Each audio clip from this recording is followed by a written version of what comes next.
লোকসভা নির্বাচনের আগে 12ই মে হাওড়ার সাঁকরাইলে প্রধানমন্ত্রী নরেন্দ্র মোদীর বৈঠকে অংশ নিয়েছিলেন দুই বোন বাণী শর্মা ও উন্নতি শর্মা। সেদিন নিজের হাতে নরেন্দ্র মোদীর ছবি পেন্সিল স্কেচ করে এঁকেছিলেন উন্নতি। ওই ছবিটি প্রধানমন্ত্রী তার প্রতিনিধির মাধ্যমে সংগ্রহ করে নিয়ে গিয়েছিলেন। এর ঠিক 1.5 মাসের মাথায় উন্নতি শর্মার সেই পরিশ্রমের ফল মিলল। উন্নতিকে তার চিত্রকর্মের প্রশংসা করে উদ্ধৃতি পাঠিয়েছেন প্রধানমন্ত্রী নরেন্দ্র মোদী। প্রধানমন্ত্রীর ওই চিঠি হাতে আসা মাত্রই শর্মা পরিবারের সদস্যরা স্বভাবতই দারুণ খুশি। উল্লেখ্য, ওই দিন প্রচণ্ড গরমের মধ্যে প্রধানমন্ত্রীর বক্তৃতা শুনতে বোন বাণী শর্মার সঙ্গে ওই সভায় উপস্থিত হয়েছিলেন উন্নতি শর্মাও। দুই বোনই নিজেদের হাতে পেন্সিল স্কেচের মাধ্যমে বেটি বাঁচাও বেটি পড়াও এবং সেই সাথে প্রধানমন্ত্রীর ছবি এঁকেছিলেন। সেদিন প্রধানমন্ত্রীর চোখ ওই দুটি বোনের দিকে পড়ায় তিনি তার বক্তব্য মাঝপথে বন্ধ করে মঞ্চ থেকে তাদের দুজনকে আশ্বস্ত করেছিলেন যে তাদের ছবি তিনি অবশ্যই তুলে নেবেন। এরপর প্রধানমন্ত্রী তার প্রতিনিধিকে ওই দুটি মেয়ের কাছ থেকে ছবি সংগ্রহ করতে পাঠান।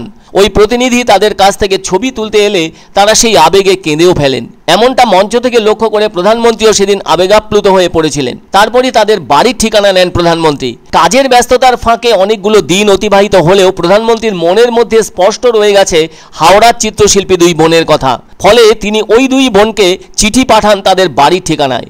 সেই চিঠি হাতে পেয়ে উন্নতি ও বাণী তো খুবই খুশি হয়েছেন, সেই সাথে তাদের বাড়ির সকলেই যার পর নাই খুশি হয়েছেন। প্রধানমন্ত্রী নরেন্দ্র মোদী যে তাদের কথা মনে রেখেছেন এটাই বা কম কোথায়, কেননা গত 12ই মে সভায় তো হাজার হাজার মানুষ জমায়েত হয়েছিলেন। অত লোকের মাঝেও প্রধানমন্ত্রীর নজরে পড়েছিল দুই বোনের আঁকা ছবি। তবে ওই দিনের সভায় তারা দু বোনই শুধু উপস্থিত থাকেননি, সেই সাথে উপস্থিত ছিলেন তাদের মা বাবাও।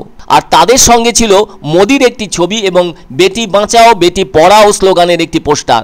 আর তারা অবাক হয়ে যান এটা ভেবে ওই ঘটনার 1.5 মাস পর ওই দুই কিশোরীর বাড়িতে তাদের চিত্রকর্মের প্রশংসা করে পাঠানো প্রধানমন্ত্রীর চিঠি।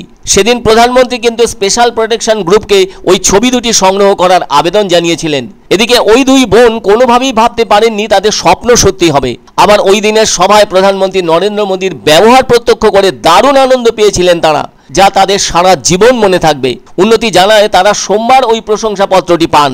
প্রধানমন্ত্রীর দপ্তর থেকে ডাক বিভাগের মাধ্যমে ওই চিঠিটি এসেছে তাদের বাড়িতে। উন্নতি ও বাণীর বাবা অবিনাশ শর্মা জানান, প্রধানমন্ত্রী এ ধরনের অনুপ্রেরণার জন্য আগামীতে তার কন্যারা আরও অনেক দূর পর্যন্ত যাবে। অন্যদিকে বেটি বাঁচাও বেটি পড়াও আদতে এদেশে কন্যা সন্তানের জন্মকে স্বাগত জানানো হয়। ওই কর্মসূচির সূচনা হরিয়ানার পানিপথে প্রধানমন্ত্রী করেছিলেন 2015 সালের 22শে জানুয়ারি।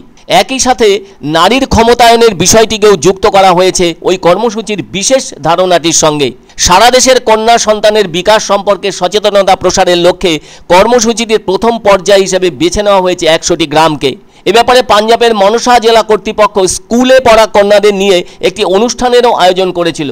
তার নাম দিয়েছিল উড়ান স্বপ্নেরা দি দুনিয়া দি রুবারু, যার অর্থ একদিনের জন্য তোমার স্বপ্নকে সফল করে তোলো। ये मेरे को श्री नरेंद्र मोदी जी की तरफ से मिला है। ये मेरे को इसलिए मिला है क्योंकि मैं चुनाव से पहले मोदी जी आए थे इधर भाषण देने के लिए। मैंने उनको एक पेंटिंग दी थी बेटी बचाओ बेटी पढ़ाओ पे, इसलिए उनको ये पेंटिंग अच्छी लगी तो उन्होंने मेरे को चिट्ठी दी है। तो हम लोग का वहाँ मुलाकात हुआ। मैंने उनको उनका पोर्ट्रेट दिया था। उन्नति ने उनको एक पोस्टर ड्राइंग दी थी बेटी बचाओ बेटी पढ़ाओ पर, कि उन्होंने खुद अपने पूरे बिजी शेड्यूल में टाइम निकाल कर मेरी बहन को चिट्ठी भेजी। इतने भीड़ में मेरे को और मेरी बहन को मेरा और उन्नति का ड्राइंग एक्सेप्ट किया। मुझे बहुत खुशी है इस बात की।